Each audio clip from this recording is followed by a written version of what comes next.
Boa noite, Vitor.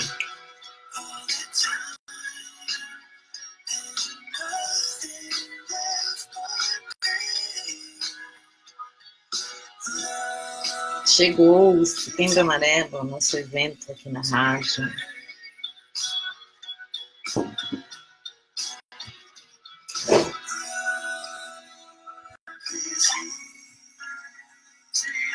Legal, Vitor, a gente teve um probleminha de conexão nessa segunda entrada. Ai, ai. Boa noite quem está chegando. Vamos aguardar uns minutinhos. Quem estiver entrando, me dá um alô para falar de onde vocês estão, se está tudo ok com o som.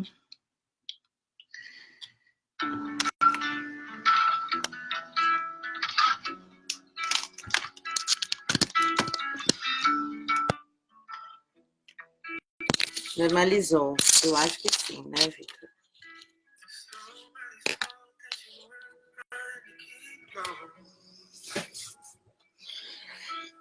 Bom, vamos lá, né? Que semana, né, gente? Que semana. Setembro Amarelo nos causa emoções. Enfim, esse assunto é bem... Nos torna mais sensíveis, né? Mais sensíveis ao outro. A empatia nos torna mais sensíveis ao que está acontecendo no mundo, né? Eu não sei se vocês viram a semana passada um vídeo da Jéssica no Instagram, acho que viralizou aí na rede, né? Que ela estava fazendo um stories dela, e na hora que ela estava fazendo stories, alguém se jogou do prédio que ela estava, e ela ficou muito chocada.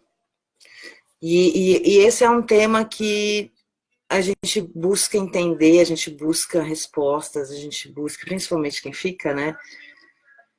Porque é muito chocante. É muito chocante, principalmente para quem vivencia isso, para quem passa por isso. E daí a gente tem essa questão aí do Setembro Amarelo para trazer a conscientização e para falar sobre essa questão o que a gente pode fazer para prevenir, né? Como que a gente previne um suicídio, né? Então, a gente vê durante todo setembro várias iniciativas, né? Várias ações de conscientização, né? Várias lives, vários vídeos, né? Para falar sobre o assunto, para trazer o assunto para a mesa, porque existe um acordo, né, de mídias e né, de órgãos governamentais, assim, para a gente não falar muito do assunto, por uma questão de viralizar, né? Então, os jornais, eles são orientados para não darem as notícias a respeito de suicídios e tudo mais, com o objetivo justamente de não viralizar essas questões, né? Por outro lado, existe uma responsabilidade social da gente também, de assim, parece que esse número de eventos está aumentando,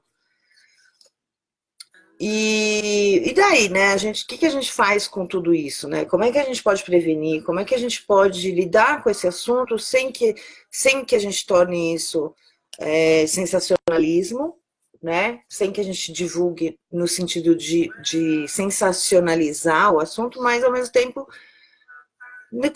como que a gente previne um negócio desse, né? Principalmente quem é pai e mãe, assim, porque parece que o índice que mais aumenta é justamente adolescentes, né, crianças e adolescentes, e é engraçado essa questão de quem fica, né, que a gente sente culpa, né, quando acontece com a gente, como que a gente pode lidar com a situação. Então, uma das coisas que estão muito relacionadas com o suicídio que são os transtornos de comportamento, transtornos ansiosos. Então, hoje eu vim falar um pouco sobre essa questão da ansiedade, porque parece que todo mundo hoje está ansioso, principalmente quem mora nas grandes cidades. Todo mundo, né, num certo grau, convive com essas questões de ansiedade. E como que a gente olha e diagnostica, como que a gente percebe? Porque tem uma coisa, hoje eu só tenho uma lista, um e-mail para minha lista, eu tenho uma lista de pânico, de quase 800 pessoas sobre pânico e tudo mais, eu até convidei para virem e tal. Assim, como que a gente pode identificar e perceber que alguma coisa não está bem? Porque assim, a gente tem uma cultura de subestimar os problemas emocionais, como se eles fossem menos importantes, né? Então, por exemplo, se a gente tem algum sintoma físico, imediatamente a gente vai em busca de auxílio, né? De médico, de cuidar daquilo, né? Se você está com uma ferida, se você torceu um pé, você machucou, enfim, tá gripado, tá com pressão alta, quando você corre para o médico para tratar, né? Então, tudo que afeta o nosso físico, imediatamente, na nossa cultura, imediatamente a gente corre para o médico. E com as questões emocionais, existe uma certa subestimação, assim, como se fosse frescura. Como se a pessoa que tivesse alguma dor da alma, alguma dor da emoção, alguma dor, né, ela não tivesse legitimidade para buscar ajuda. E a gente subestima. Eu vejo, assim, nos pacientes, né, do Stop Câncer, né, quando a gente vai falar sobre os protocolos todos e tal, então tem lá todos os pilares físicos, quando entra na questão emocional, é como se fosse assim, esse aqui é um plus, é um bônus. Como se não tivesse importância, né? E hoje a gente sabe, a ciência apoia e corrobora que os aspectos emocionais são mais importantes até do que os aspectos biológicos quando a questão são doenças crônicas e potencial de fatal, assim, potencial fatal, né? Boa noite todo mundo. Quem tiver aqui, por favor, vai dando um oi, vai dando um olá, que eu vou conversando aqui com vocês, tá bom? Se vocês quiserem fazer alguma pergunta, fiquem à vontade, estou aqui. A conexão hoje está muito esquisita, se começar a pixelar o vídeo, vocês me deem um toque, por favor, tá? Eu agradeço. Bom, então como que a gente, né, dentre as várias questões emocionais que estão envolvidas no assunto suicídio, a proposta de hoje foi trazer justamente os transtornos ansiosos, porque no mundo que a gente vive, está todo mundo ansioso e a gente está lidando com a ansiedade como se fosse uma coisa normal, assim, estamos tudo meio acelerado aí, tá tudo bem, né? Como se não tivesse uma necessidade de olhar para isso com muita cautela. E tratar, né? Como é que trata? Trata com médico, com terapeuta, tem que tratar. E assim, as mudanças de comportamento, no geral, elas precisam ser olhadas e precisam ser acompanhadas, principalmente pai, mãe, irmão, né? Porque tá tudo bem, um dia ou outro a gente tá, né, mais para cima ou mais para baixo, isso aí o alto e baixo normal do dia a dia, tudo bem. Agora, assim, quando a pessoa começa a mudar a personalidade, mudar os estímulos, mudar, né, as motivações, daí a gente precisa começar a olhar isso com carinho, né, para não ser pego de surpresa aí. Boa noite, Tati. Boa noite, todo mundo. Estou vendo aqui. Então, assim, dentre as problemáticas todas que envolvem o suicídio, que a gente tem as depressões, a gente tem os transtornos de comportamento, a gente tem os transtornos de ansiedade. Dentre os transtornos de ansiedade, a gente tem várias classificações que a gente fala, né? Como que a gente identifica um transtorno ansioso, né? Então, assim, a primeira coisa que a gente tem que olhar, no sentido da ansiedade, assim, o que mudou, né? O que mudou? Qual que é o nível de desconforto daquela emoção, né? O que mudou na forma da pessoa se comportar? Eu sei que é difícil de identificar, porque tá todo mundo meio louco, né? Tá todo mundo na correria, tá todo mundo acelerado, tá todo mundo... E a gente começa a achar que isso aí é normal. É normal viver assim, né? A gente não precisa atuar, porque quando a gente olha para o lado e vê que tá todo mundo louco, então a gente muda nosso parâmetro de medir, né? Nosso parâmetro de medir fica nivelado e aí fica todo mundo louco. Tem uma frase do Nietzsche que ele fala que dos loucos, eu não lembro agora a frase, talvez se eu lembrar eu falo aqui, que tá todo mundo louco, tá todo mundo dançando aqui e ninguém tá percebendo que esse nível de ansiedade tá alto demais para nossa biologia suportar. Então tá alto demais para nossa para as nossas glândulas, para o nosso sistema hormonal, para o nosso coração, para o nosso cérebro, né? Nós estamos vivendo num patamar elevado demais. E qual que é a diferença entre os diversos transtornos que a gente tem, né? O que vai diferenciar um transtorno de outro, uma ansiedade de outro? Basicamente, as frequências, a frequência a frequência dos comportamentos, né? A gente chama de periodicidade, né? Então, por exemplo, num transtorno de ansiedade que a gente classifica como fásico, que ele tem fase, ele vem em picos, a gente vai colocar lá, são caixinhas que a ciência inventa, né? Mas a gente vai colocar lá os transtornos de pânico.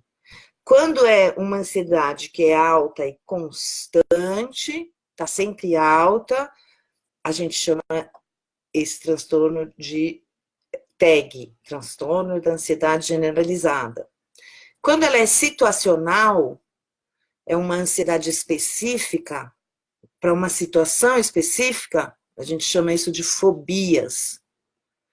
E quando ela é espontânea e imprevisível, o nível de ansiedade sobe num pico que você não controla e que é totalmente imprevisível, aí chama ataque de pânico.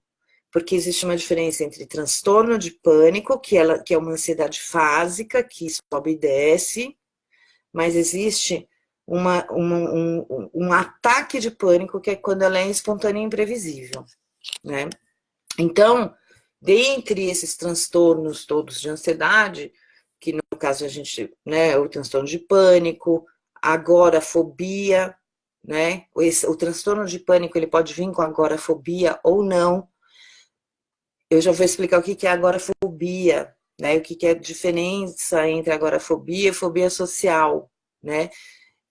Então, transtorno de ansiedade generalizada, transtorno obsessivo compulsivo, que é quando você tem um medo específico, e a gente vai ter também o transtorno do estresse pós-traumático, que é o quê? Que é um medo, é uma antecipação por ideias intrusas, por um choque que você já viveu. Então, você teve um estresse, você teve um trauma, e aquele trauma, ele volta com pensamentos intrusivos, com memórias, né? E o medo daquilo se repetir. Então, assim, qual que é a grande sacada, né? A grande sacada, que eu acho, assim, né, dentro desse assunto Setembro Amarelo, é a gente observar, tá ligada no outro, e na gente mesmo também, né? Porque senão a nossa régua, ela fica distorcida. O que é o normal, né?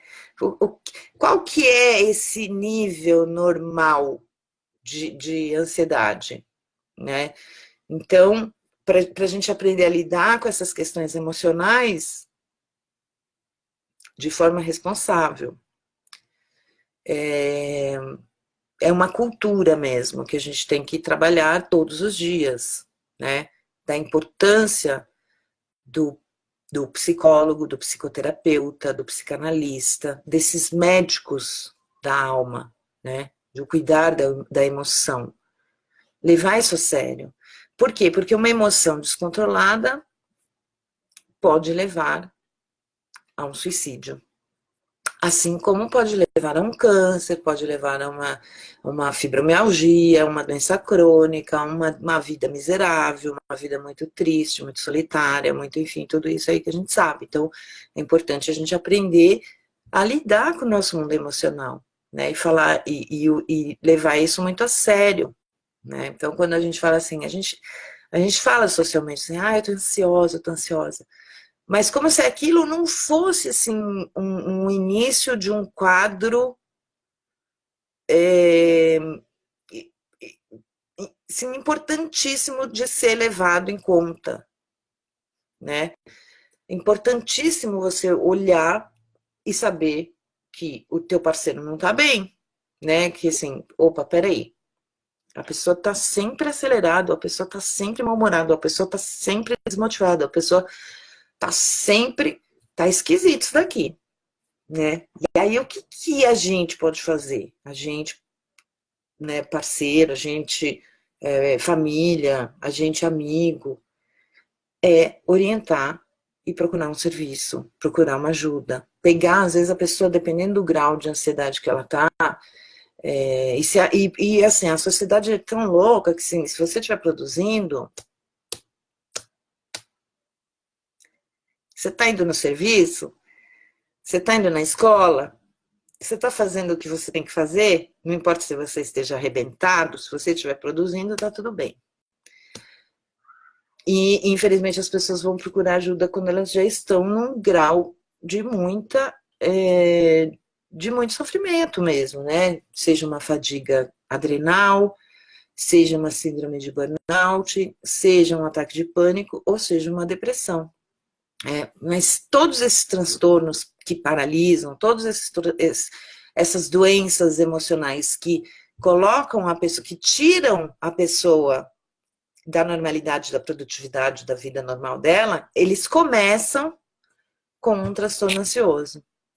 Ninguém fica deprimido de repente. Hoje eu tô bem, hoje, pá, acordei deprimida. Não é assim que funciona. Ninguém fica com síndrome de burnout da noite para o dia. Então, a nossa atuação, assim, o nosso olhar vai ser justamente para quê? Para essa fase de transição. Qual que é essa fase de transição? Essa é a fase de transição da água morna para o sapo. Já vou explicar o que é isso. É nessa fase de transição que a gente tem que atuar, antes que a coisa fique muito séria. O que é a água morna do sapo que eu falo? É assim, existe, eu não sei se é lenda ou não é, mas eu sei que falam muito sobre isso, que é assim, se você pegar um sapo e colocar ele na panela na água quente, ele vai pular da panela, por instinto. Agora, se você colocar o sapo na água fria e ir esquentando a água devagar, ele vai se acostumando ali com a água morna. E quando ele perceber que a água está quente, já está muito quente para ele conseguir pular fora da panela. entendeu? Então é mais ou menos essa situação. A gente tem alguns transtornos aí, que são transtornos que a gente chama, né, de transição, entre quadros mais sérios, mais agravados. No caso, um caso agravado é o transtorno de pânico, é a depressão e a síndrome de burnout, né, que são, quadros mais agudos. Mas antes disso daqui se instalar, aconteceu outras coisas aqui antes disso que a gente não prestou atenção, entendeu? Então é aqui que a gente tem que olhar. É aqui que a gente vai atuar. É aqui que a gente vai falar assim, neguinho, vem cá, vamos lá. Vamos lá, vamos fazer uma yoga, vamos dar uma respirada, vamos tirar umas férias, vamos falar lá com o terapeuta, vamos, sabe, vamos fazer um detox, vamos cortar isso, vamos cortar aquilo. É quando você percebe, pô, minha vida não tá legal. Na toada que eu tô indo, eu peguei uma reta aqui, que essa reta aqui vai me levar num lugar que não vai ser bom para mim. Sabe quando você pega o ônibus errado? Você não espera chegar no último ponto para descer. Você desce antes, não é? Quando você percebe, você fala, opa, peguei o ônibus errado aqui. Espera aí que eu vou descer, né? Então é nesse sentido que a gente. É nesse sentido que existe o Setembro Amarelo, para a gente perceber, prestar atenção nisso. E é nesse sentido que que existem os tratamentos, que existem as terapias, que existem a conscientização, para que a gente haja antes do negócio ficar pior do que, né, já está. Deixa eu ver aqui se alguém tem alguma pergunta.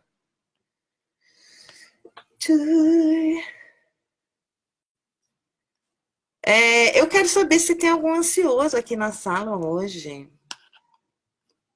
Veio algum ansioso para a aula?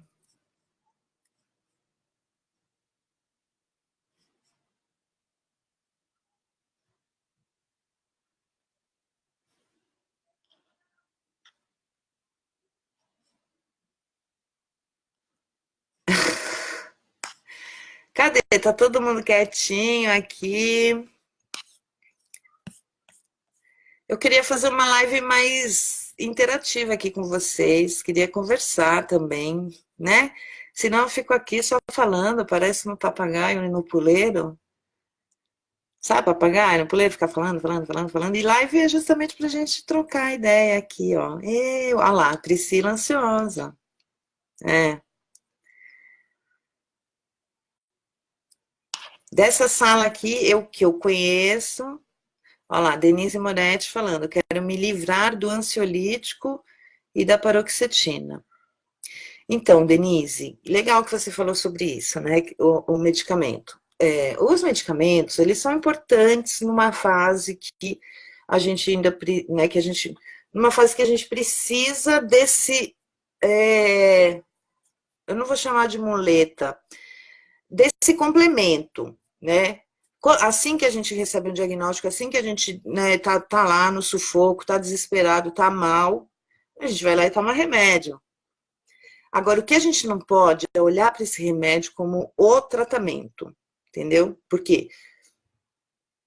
Porque o tratamento, ele vai ser o quê? O tratamento efetivo, assim, para você fazer isso aí que você quer fazer, que é me livrar do ansiolítico e da paroxetina.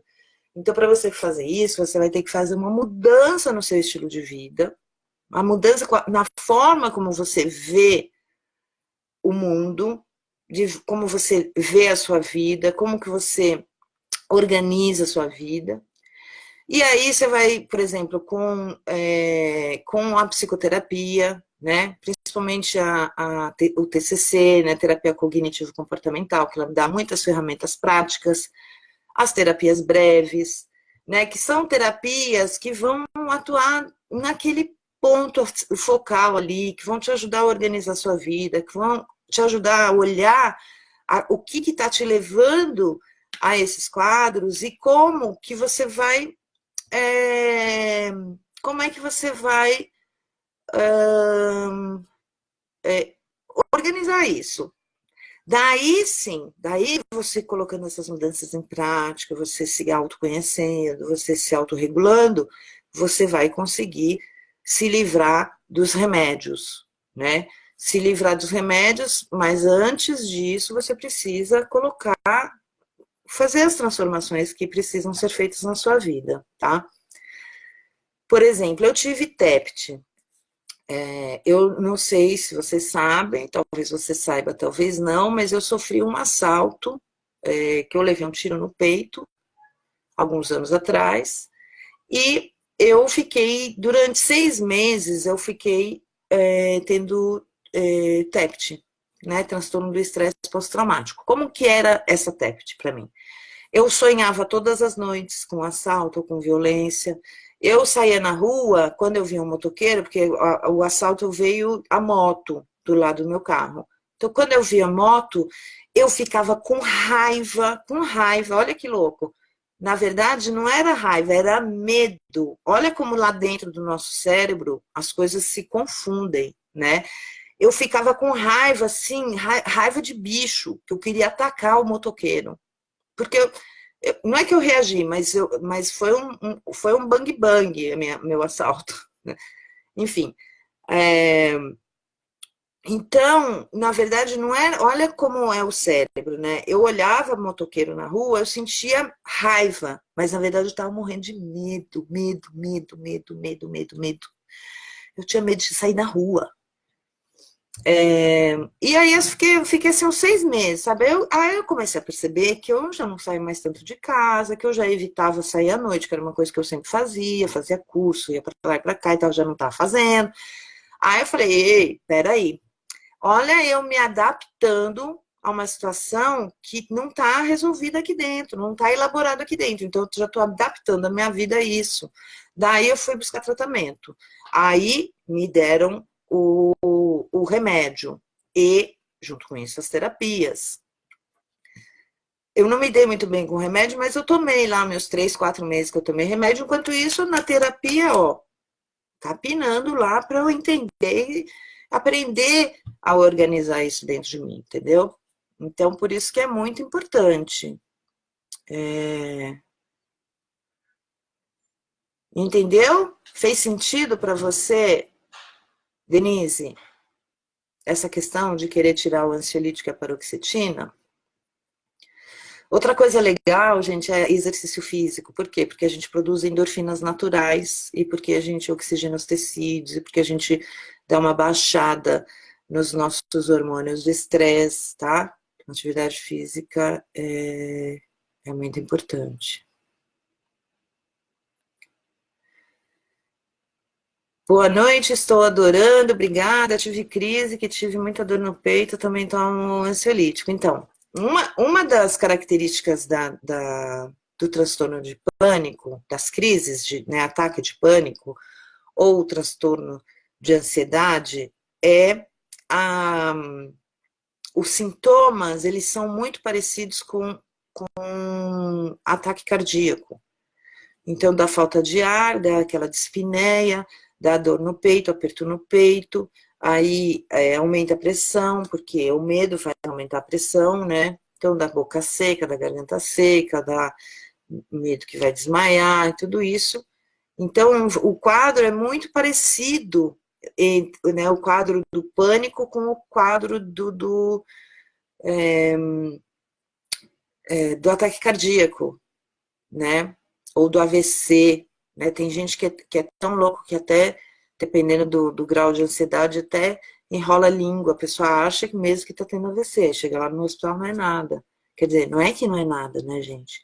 É uma circuitaria hormonal toda bagunçada, né? Por quê? Porque a gente está ali o tempo todo, jogando hormônio, jogando. Uma hora o sistema, né? Legal, Denise, que bom que fez sentido. Isso é muito legal. Então, a preguiça e o desânimo, Denise, também faz parte desse quadro aí, entendeu? Também faz parte dessa situação. Por quê? É, porque é engraçado, né? Essa questão que você falou agora da preguiça e do desânimo, eu tô me lembrando da minha situação lá, quando eu tava lá, né? Com o TEPT. O que que acontece? É, a gente racionaliza e a gente dá nome para algumas sensações, alguns estados que a gente está, e a gente dá um nome de acordo com aquilo que a gente conhece. Então, por exemplo, quando eu estava no TEPT, que eu estava assim, com os sintomas do TEPT, que na verdade eu estava era com medo de sair de casa, só que aquilo não era claro para mim, entendeu? Não é, até ficar claro, eu não tinha vontade, eu falava, não estou com vontade. Ah, não, eu não vou, porque eu tô sem energia, tô com preguiça, tô desanimada, não tô, entendeu? Assim, a gente vai, não sei se eu tô conseguindo me explicar.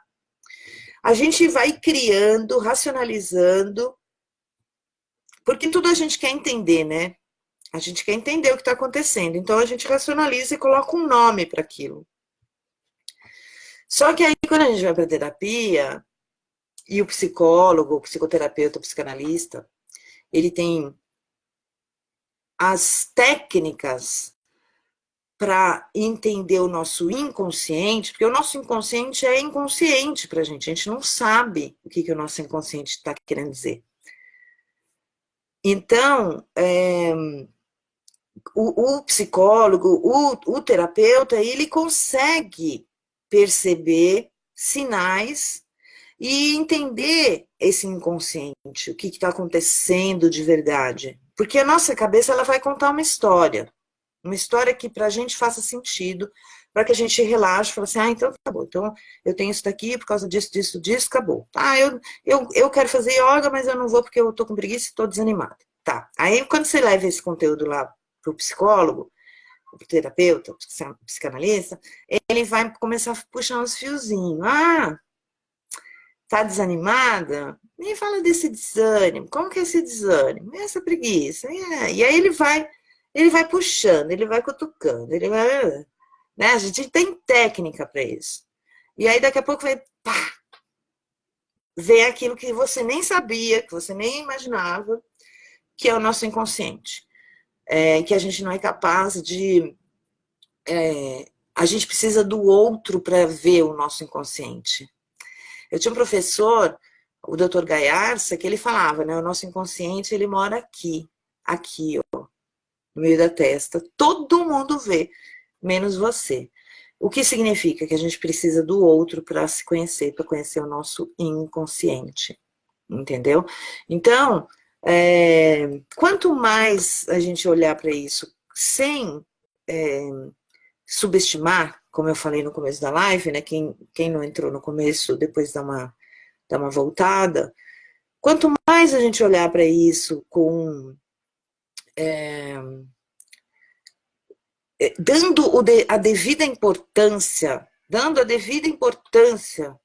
para essas questões emocionais, e parar de subestimar, porque o nosso emocional ele tem um poder absurdo, absurdo, tanto para o bem como para o mal.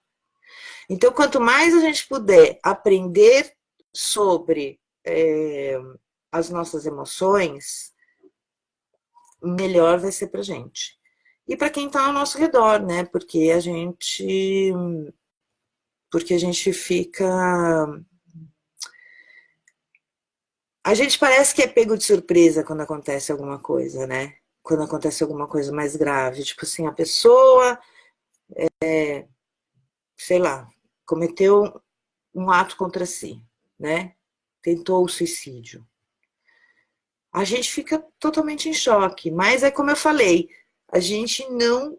As coisas não acontecem da noite para o dia, né? Existe uma transição aí. E é essa transição que a gente tem que ficar atento, que a gente tem que olhar, que a gente tem que tomar conta, né? Mais alguma pergunta? Olha lá, a Denise fala, verdade, o pânico, a sensação é essa. É assim que funciona, pelo menos a maioria das pessoas diz que é, né?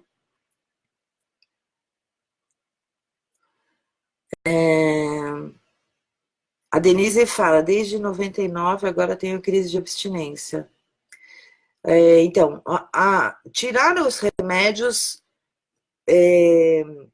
para tirar os remédios, precisa fazer uma coisa chamada desmame, né? Então, o desmame, ele vai acontecer, assim, o médico geralmente ele dá uma tabelinha que você vai seguindo, vai tirando um a cada 3 dias, depois vai tirar um a cada 2, e assim vai, né? Para fazer um desmame para o corpo se acostumar. Não pode parar de repente. Assim como, para começar também, você não começa com a dose máxima, né? Você vai subindo gradativamente, né? O importante é a gente. é, o importante é tratar, gente. É,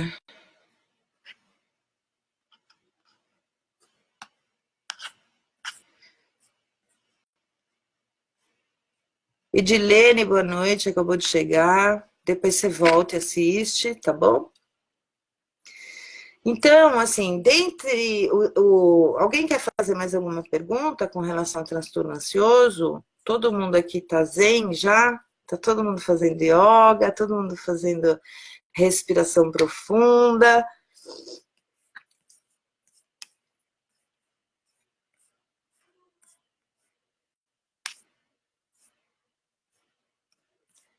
Eu tô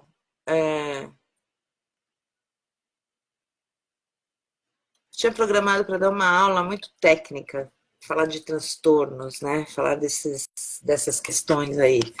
Mas eu acho que não é esse o objetivo dessa live, né? Acho que o objetivo dessa live é principalmente mostrar que existe todo esse preconceito em cima das questões emocionais, que a gente fica muito.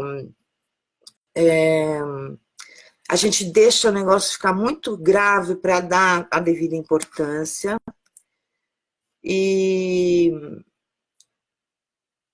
e daí, é, o objetivo de hoje é justamente esse, tá, gente? É olhar para o sapo enquanto a água está morna, tá? A Jo tá falando aqui, ó, conhecer a si mesmo é o saber mais difícil.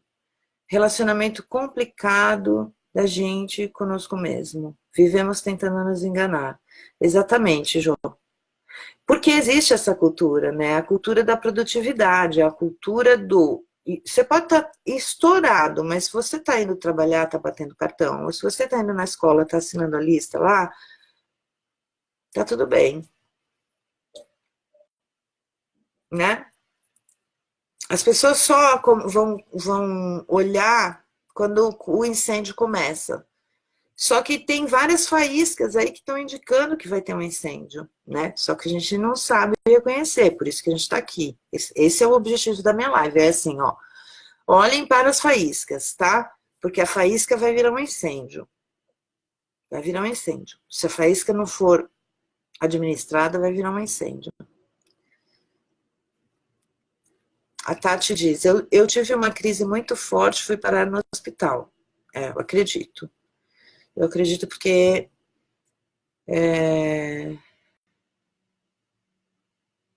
porque é assim mesmo. A gente acha que vai morrer, né, Tati? A sensação é horrível. Ah, eu tive também uma que eu fui parar. Cheguei no hospital, assim, me colocaram direto no eletro, já me mandaram para UTI cardiológica, achando que eu estava tendo um infarto. E no fim, é engraçado que a gente sai de lá, né? Faz tempo isso. Mas a gente sai de lá ainda sentindo vergonha, né? Como assim não tinha nada? Quer dizer, não é que não é nada, né? Na nossa cabeça não era nada. Os próprios médicos falam isso, né? Ah, não é nada, você não tem nada. Não, tem. Só que lá do capítulo da dimensão da alma, que a nossa sociedade não dá muita atenção. Elizabeth diz, minha filha sofreu uma injustiça no trabalho e agora não consegue ficar no ambiente profissional. Tem crises de choro, um vazio imenso, está tomando clonazepam. Então, Elizabeth, olha só. Que bom que você está aqui. A sua filha está fazendo acompanhamento psicoterápico? Porque, ok, ela já está tomando remedinho lá para dar uma controlada, mas e a cabeça? Ela está tratando da cabeça? Responde aqui para mim.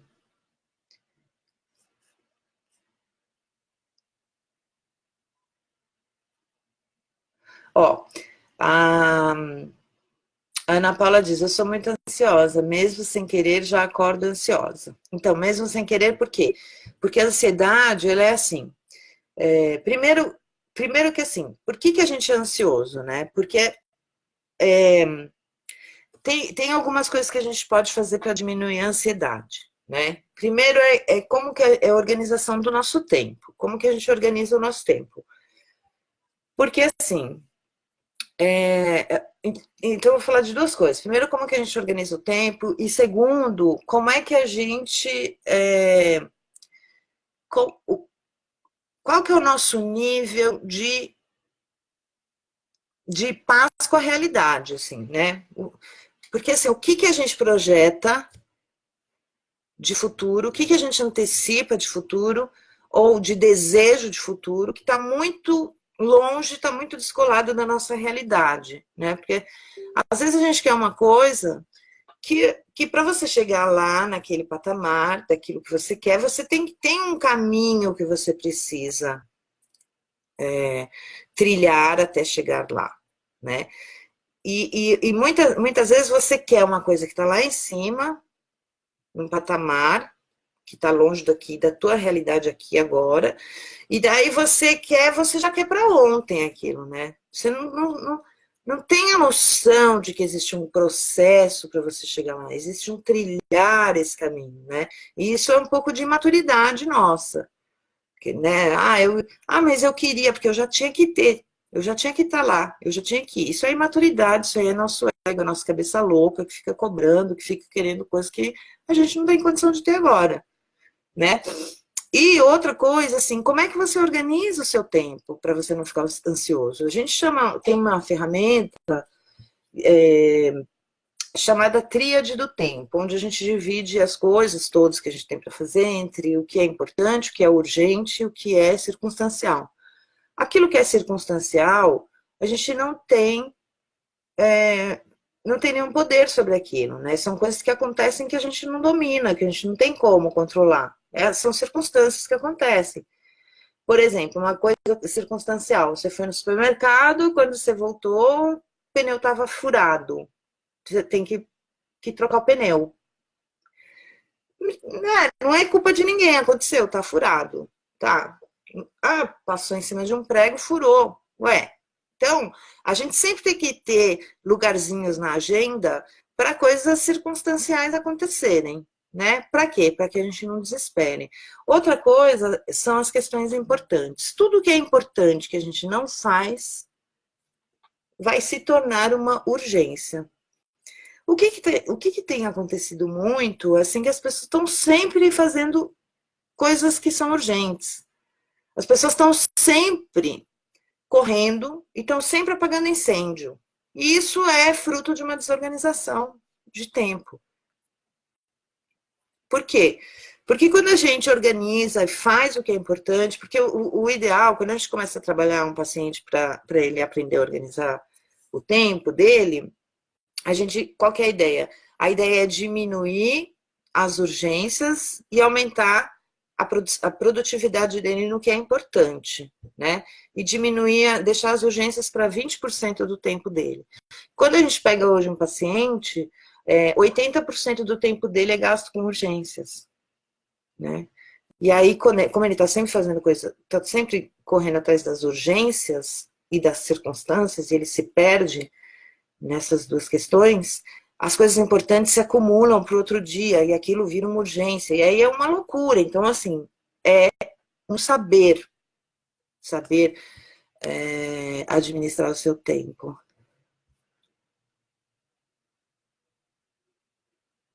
Cláudia, existem sinais de que esses transtornos estão nos colocando bem próximos a um AVC ou infarto? Sim, existe. Existe por quê? Primeiro porque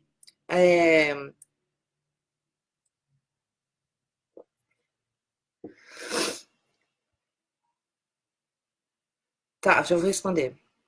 Então, existe pelo seguinte, o, é, os hormônios do estresse, principalmente adrenalina e cortisol, eles aumentam e muito a pressão arterial, aumentam Tá tudo bem aqui? Deu uma piscada. É assim, ó. Sim, a Gisele perguntou se existe alguma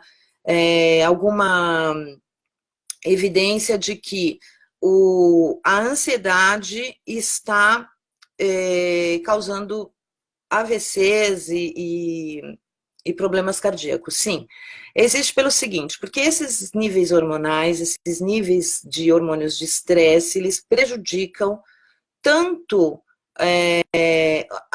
tanto o coração, como o sistema imunológico, como eles aumentam a pressão arterial, eles também, por conta dessa superatividade, eles prejudicam as adrenais, as glândulas adrenais, né, as suprarrenais, causando fadiga adrenal. Então, tudo isso vai. Ó, vamos voltando, caiu do lado de lá, e aí eu vou. Depois a gente. Vitor tá aí, depois a gente edita, cola tudo junto, né, Vitor? E aí eu vou vendo as perguntas que tinha lá. Então, o que que acontece? Sim, tá todo mundo me chamando aqui. Cacau, a live caiu. Caiu, mas voltou, gente, tá tudo bem. Gente, abriram a porta do inferno aqui na minha casa, tá super quente, olha como eu tô suando.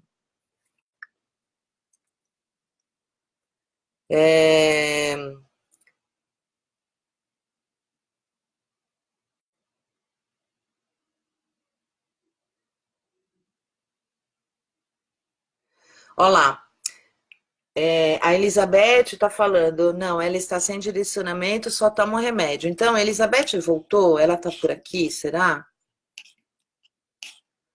Elizabeth, então ela precisa ir para terapia, tá? Ela precisa elaborar, organizar esses conteúdos dentro dela aí, porque ela sofreu um trauma no trabalho, né? Isso para ela foi tão significativo que ela entrou num processo aí, um processo depressivo, e ela precisa elaborar isso, tá? O remédio não é tratamento. O remédio, ele vai, olha lá, Elizabeth, você voltou, né? Tô falando aqui da sua filha, do que você falou lá na outra live, tá? O remédio não é tratamento, tá? O remédio é uma ajuda para ela passar por esse momento, mas o que vai realmente ajudar a sua filha é o tratamento psicoterápico, tá bom? Para ela elaborar isso aí o que aconteceu, para ela organizar dentro dela e para ela se libertar dessa situação aí, tá bom? Só remédio não vai ajudar. O remédio ajuda, sim, nos sintomas mais agudos, entendeu?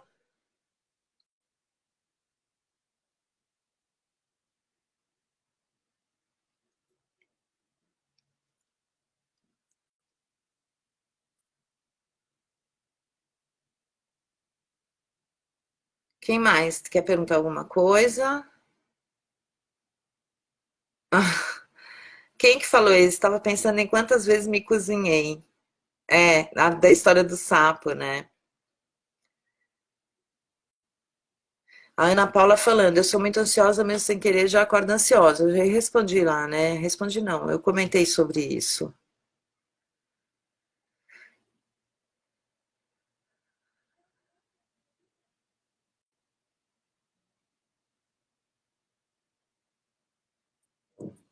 É. Então é isso, gente. Então, vamos lá. Então, assim, ó. Nossa, gente, tô morrendo de calor aqui. Tá, abrindo a porta do inferno aqui na minha casa, que eu tô, olha, tô suando. Deve estar 45 graus aqui. Desculpa, tá? Então, vamos lá. Como é que a gente lida com isso, então? Primeiro, então, ó, vamos lá. Vamos organizar, porque eu vou finalizar aqui, tá? Essa daqui foi só para voltar para a gente fechar o assunto. Então, primeiro, olhar para aquelas coisinhas que são a transição entre o estado de normalidade e os estados mais agudos, que é a pessoa está em depressão, está com síndrome do pânico, taraná, tá?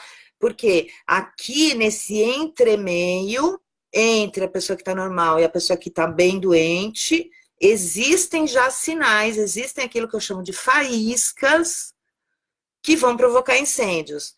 Que faíscas são essas? Aquelas que eu falei lá, né? A pessoa está sempre ansiosa, com alteração de humor, a pessoa não dorme direito, a pessoa mudou o comportamento dela, tudo que ela fazia ela já não quer mais fazer, e ela racionaliza isso de uma forma que, para a nossa cabeça, assim, parece que faz algum sentido, mas aí você vê que o nível de satisfação com a vida, de felicidade da pessoa diminuiu. Então, por exemplo, a pessoa que saía muito parou de sair, a pessoa que gostava de dançar parou de dançar, a pessoa que gostava de...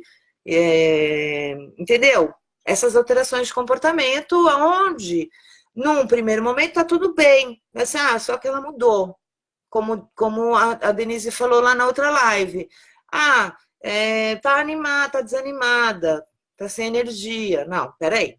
Vamos puxar esse fiozinho aí. Vamos olhar isso daí, tá? Então é importante olhar para o entremeio entre a normalidade e o cara já caiu de cama.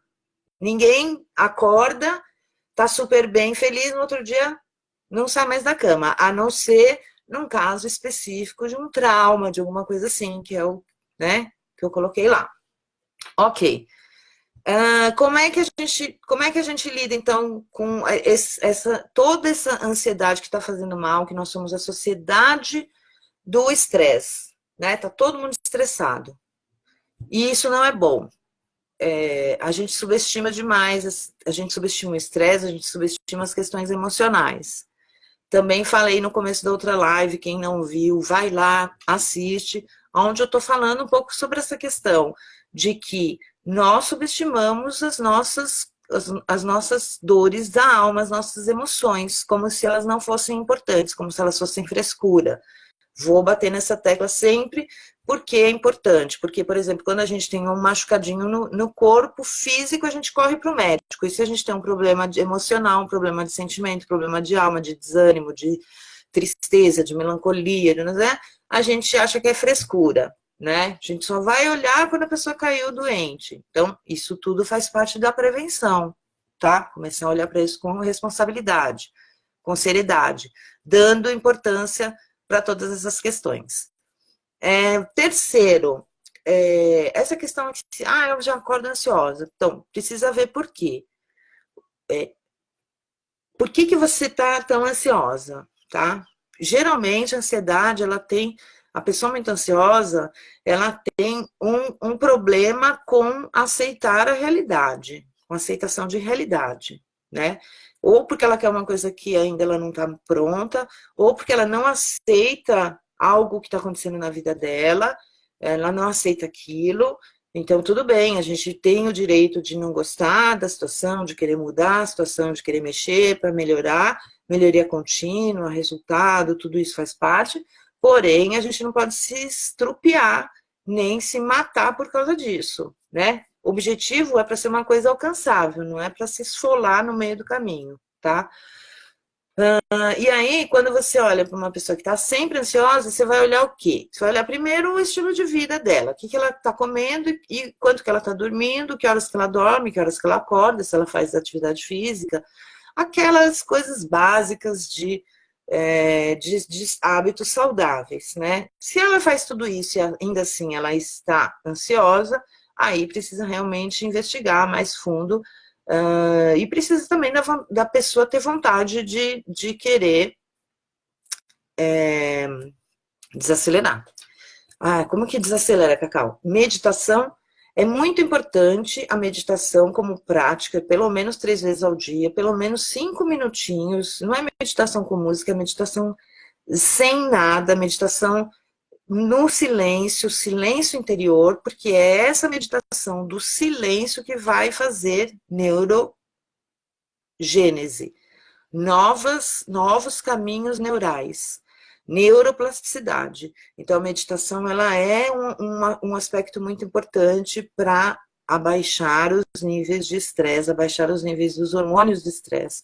Outra coisa é respiração profunda, aquela respiração Rá que eu já dei aqui, que eu sempre dou nas minhas lives, que é a respiração em 4 tempos, onde você inspira, segura, expira e segura em tempos iguais. Então, por exemplo, você pode contar no começo, até você acostumar, você inspira contando até 4, segura 4, solta o ar contando até 4, segura 4 e inspira contando até 4, segura 4 e vai fazendo assim. Essa respiração, ela é super calmante, tá? Ela vai equilibrar aí seus níveis, essa respiração, é, ela ativa o seu sistema nervoso autônomo, que vai fazer você relaxar, tá?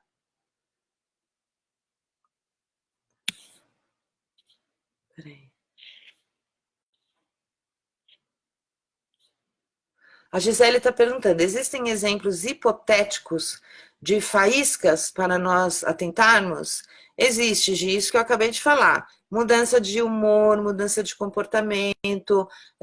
A gente vê que a pessoa não está bem, né? Quando aquele vídeo lá que eu coloquei lá no nosso grupo, aquele dia lá da Jéssica, né? Que ela viu o menino lá se jogando, que aí ela falou assim, gente, as pessoas não estão bem, tá todo mundo mal, e a gente vê isso. É só olhar para o lado, a gente vê que as pessoas não estão bem, né? As pessoas conversam olhando assim, olhando para o celular, não para, não tem presença. Nós estamos sem presença. Nós estamos em outro lugar o tempo todo, em lugares virtuais, Instagram, é Facebook, é telefone, é WhatsApp, é não sei o quê, além daquilo que a gente gostaria que já tivesse aqui, né? Muito desejo, muito desejo, muito desejo, né? Que as pessoas querem, né? Então, isso tudo são faíscas de que a gente está vivendo, a gente está vivendo, não está bem, a gente não está bem. Então, Vitor Silva falou para mim, 10 minutos, Cláudia. Obrigada, Marcinha, por colocar meus contatos aqui. Obrigada, Gisele. Obrigada, Vitor.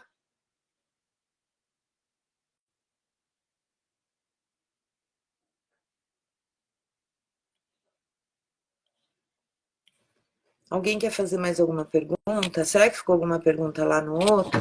Deixa eu dar uma olhadinha. Ai, ai.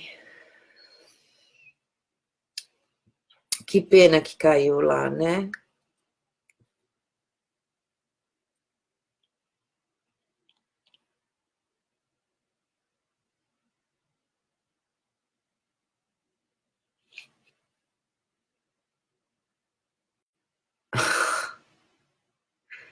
Ai, gente, não acredito nisso. Perguntas?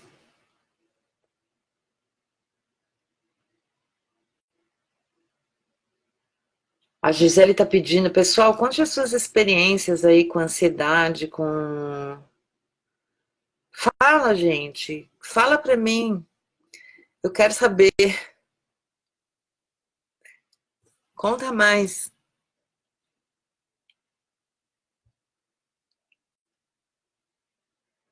Faltou eu falar um pouquinho sobre agorafobia, as pessoas confundem. Tá bom, vou falar. É o seguinte, gente, existe uma diferença entre...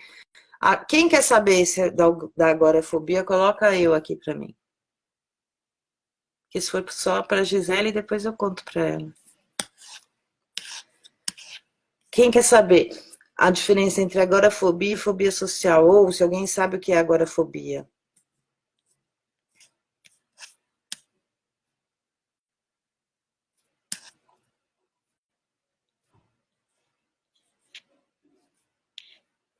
O Vanderlei falando, respira fundo. É isso aí, Vanderlei, a gente tem que respirar fundo mesmo.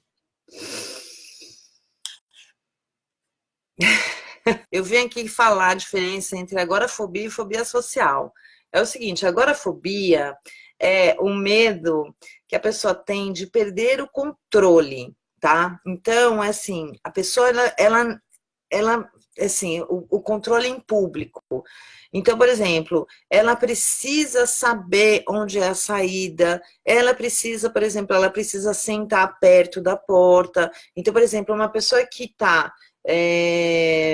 uma pessoa que vai para um lugar público, ela vai sentar perto da porta, ela vai olhar aonde que é a saída, ela precisa ter esse controle, entendeu? Então, numa multidão, o medo na agorafobia é você não conseguir sair da multidão, ou não conseguir sair da situação. Então, existe esse controle. Então, por exemplo, a pessoa não é que ela tem medo de gente, ela tem medo de não sair da situação. Ela precisa ter o controle de que ela vai sair da situação. Então, vamos supor, eu vou para um restaurante, eu vou sentar perto da porta. Numa sala de aula, eu sento perto da porta. Num cinema, eu vou olhar a porta de saída, né? A saída de emergência. Tem pessoas que têm agorafobia que elas sentam perto da saída de emergência. Então, o medo na agorafobia é essa questão. Não é medo de gente, não é isso. É o medo de perder o controle e não conseguir sair da situação. Isso caracteriza a agorafobia. Agora, a fobia social, que a gente fala, é o quê? É o medo da pessoa não saber se comportar naquela situação. Então, por exemplo, aí ela tem uma autocobrança, né? Ela tem ou uma autoestima muito baixa, que ela acha que ela não vai conseguir saber se comportar na situação. Então, por exemplo, então eu vou dar dois exemplos, a mesma situação e a diferença entre o agorafóbico e o fóbico social. Então, por exemplo, a pessoa que tem agorafobia recebe um convite para um jantar de casamento, que geralmente os lugares são já pré-determinados, né? Ele não vai, ele deixa de ir porque ele imagina que talvez o lugar que esteja colocado para ele seja longe da porta, onde ele não tenha controle sobre a situação. No caso do fóbico social, ele deixa de ir porque ele tem medo que ele não vá saber se comportar num jantar social. Entendeu a diferença? Deu para entender?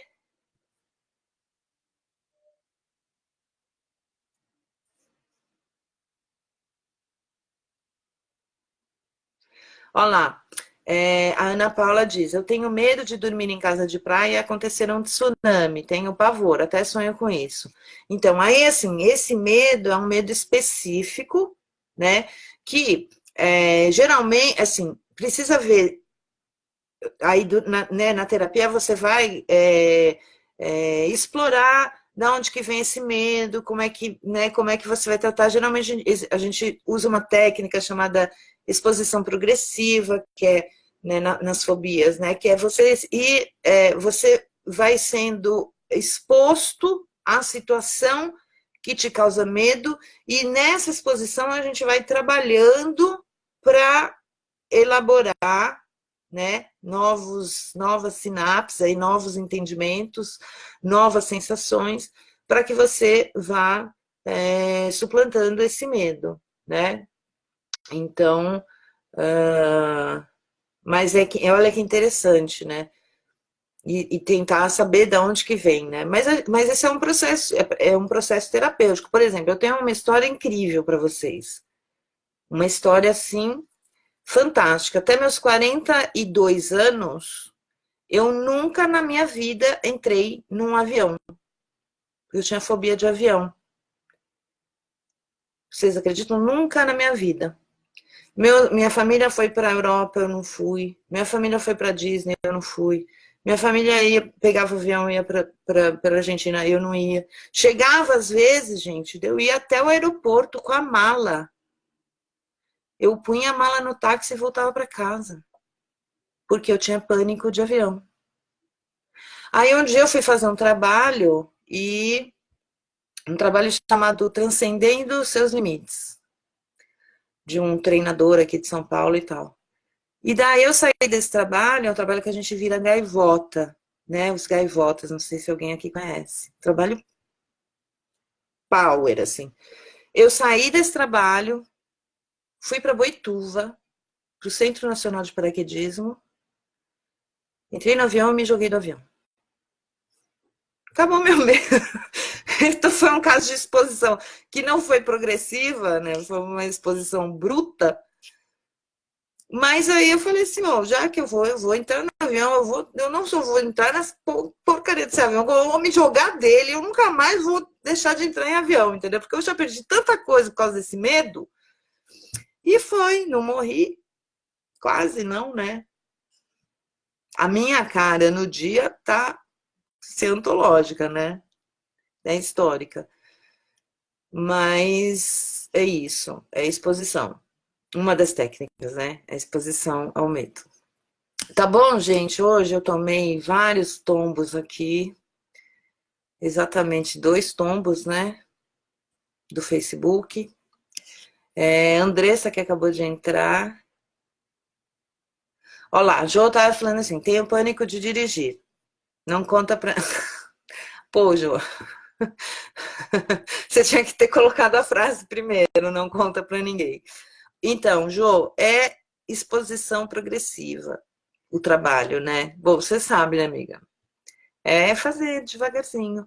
Eu nunca na minha vida imaginei que eu ia subir no avião, ia me jogar e depois ia virar paraquedista. Mas era uma situação que me incomodava, entendeu? Porque, pô, todo mundo vai viajar, pega avião, vai para cima, vai para baixo, eu tô aqui, sempre aqui. Sempre fico no saguão do aeroporto. Então, olha lá, a Gisele diz, eu não entro em navio, iate, barco, bote, nada. A Tati, eu estava com medo. Ó, a Gisele é mais fácil de resolver, né? Você entra em piscina, Gisele, a gente vai fazer um trabalho de exposição progressiva na piscina. Vou te dar uns 3 caldos que você, ó. A Tati diz, eu estava com medo de dormir. Por quê, Tati? Conta pra mim melhor essa situação aí. Então, agora todo mundo já sabe, Jô. Ah, Gi, nem vem, Cacau. Ah, desça, vai. Vou cuidar do seu medo aí, Tiago. A gente amarra um bote, não, uma boia no seu pescoço, Gi, não tem problema nenhum. Quem mais tem medo aí? Eu tenho medo de barata também. Quer dizer, não é medo, eu tenho um asco de barata, tenho um horror de barata. Mas tem gente que tem medo de cobra, medo de aranha, medo de cachorro, medo de gato. Tem vários medos, né? Mas isso aí são as partes das fobias, né, gente? Não é bem exatamente aquilo que a gente está falando aqui, que a gente deu uma desviadinha no assunto, né? A gente está falando dos transtornos de ansiedade que a gente precisa olhar para poder prevenir, né, que a coisa fique muito séria. A Gi falando, tu quer me afogar. Ana Paula, cobra. Cobra também, tem gente que tem medo de cobra. Ai, dá até um negócio, né?